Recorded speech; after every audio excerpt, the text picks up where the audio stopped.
করতে হবে, এটা নিয়ে আগে আলোচনা করা দরকার আমাদের ভিতরে। বর্তমান সময় মূলত এই দেশের মানুষগুলো হয়ে গেছে ইনস্ট্যান্ট, মানে রেডিমেড জিনিসের মানুষ।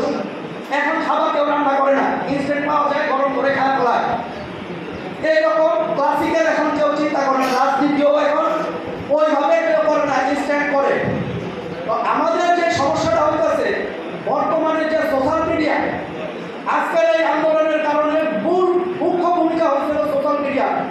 একটু আগে একটা ভাই বললো, আমি সরি কিছু মাইন্ড করেন না, এবং কুতুবপুরে যারাও বললো তো হঠাৎ মানুষগুলো এসে পড়ছে, হঠাৎ আসে নাই। তারা 3 দিন এই সোশ্যাল মিডিয়াতে তাকে অর্গানাইজ হয়েছে। দুর্ভাগ্য আমাদের, আমরা তাদের চিনি না। কেন চিনি না? আমরা তাদের খুঁজিই না। একটা জেনারেশন, যে জেনারেশনটা প্রায় 30%, সেই জেনারেশনটা আমরা কোনো খবর নেই না যে তারা কোন পথে আছে। একটা কথা মনে রাখবেন, পুকুরে যখন ফেনা থাকে, ফেনার ভিতরে একটা ঢিল দিবেন, ফাঁক হয়, ফাঁক হওয়ার সাথে সাথে আবার বইটা বুঝা যায়, কখনো খালি থাকে না। মাঠ কখনো খালি থাকে না। মাঠে যদি আপনার প্লান করে ফসল ফলান, ফসল পাইবেন, ধান পাইবেন, পাট পাইবেন। আর যদি কোনো ফসল না ফলান, আগাছার জন্ম হইব, খালি থাকবে না, আগাছা হইব। পরবর্তীতে আপনি ওই মাঠ ফসল করতে গেলে আগে আগাছাটা সাফ করতে হবে। সাফ করে সম্পূর্ণ উঠানোর পরে আপনি ফসল তুলতে পারবেন।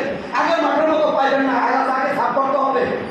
তো কাজে এখন আমাদের যে সমস্যাটা, এই আন্দোলনটা দুটা, কুতুবপুরে যে জিনিসটা আমরা দোষ দিতেছি, এটা কুতুবপুরের দোষ না।